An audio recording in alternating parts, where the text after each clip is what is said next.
What's up, everybody? Welcome back to Avocast Studios. I'm your host, Sir Stormchild. What is a forgotten classic?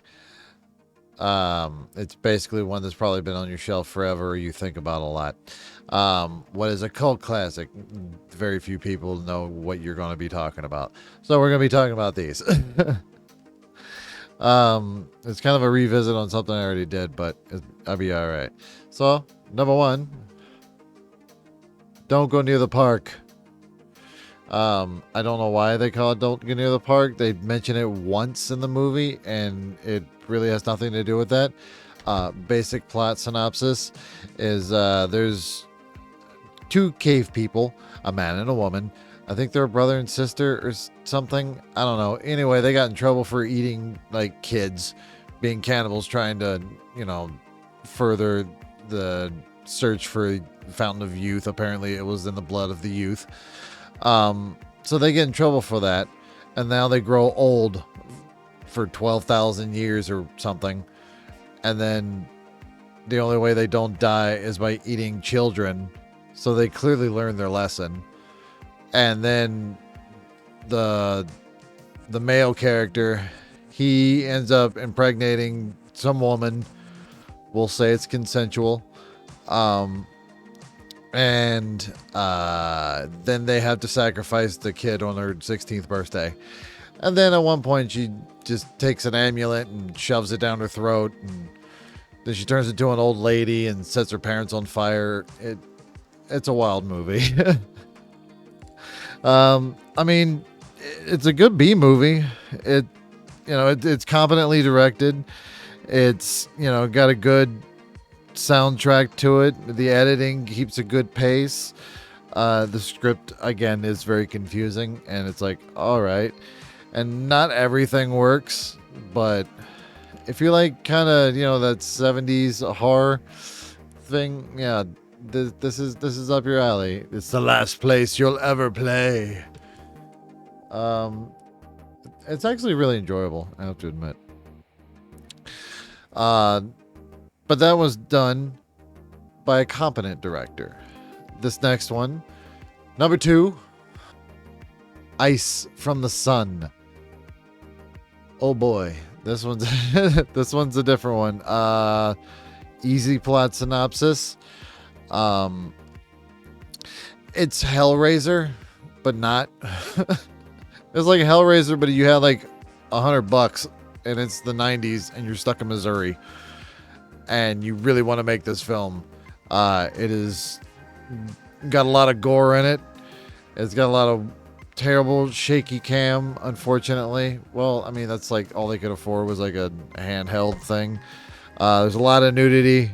It does sell it on that. Although it does go from like whisper quiet moments and then torture scenes and then just like straight out just music videos of like people running down the street. And I mean, the soundtrack on it is actually pretty dang good. I have to admit. We have very similar tastes, you and I, Eric Stans. It's a very bizarre movie.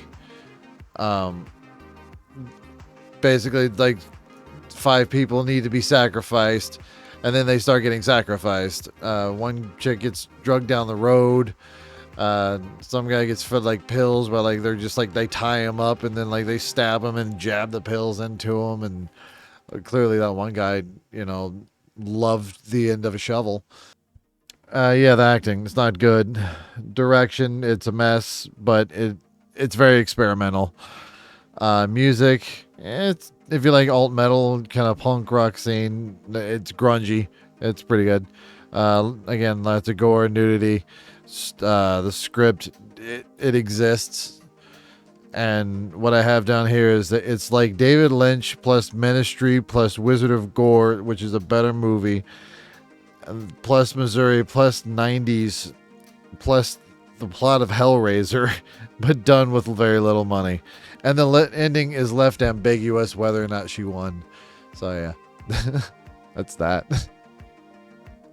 But number 3 is Deathbed, the bed that eats. Out of all these three, I enjoy this one the most. Plot synopsis. That's a tricky one. It's an old bed, and it has powers, and it eats people. Also, there's a dude who's like was a lover or a wizard or something, and then now he's trapped behind a painting that they made him draw, and it just lures people down to the basement and it kills them. Sure, there's a little bit of nudity in there, but it's enough to just be like, oh, okay, it's more realistic and not. Also, well, it does end like the last shot is just like a naked chick standing next to a cross, or she was like the soul of the demon was freed in the bed or something. I have no idea. There's a demon trapped in the bed, and the bed's trying to eat people, and it's a sex bed, and like I love how like it eats like the chicken, and then like it puts it back up. Deathbed. The acting was fine. The direction it's artsy, but it's competent. It's good. It's good. The editing is funny. The bed talks at times. It's hilarious. Music is atmospheric, like the bed, and there's almost no blood, but like there's a lot of orangey ginger ale thing. And there's a whole like backstory on like he never even like sold the movie, and somehow it got out on the internet and all that whatnot. I highly recommend it. So that's it. Those are my 3 forgotten classics.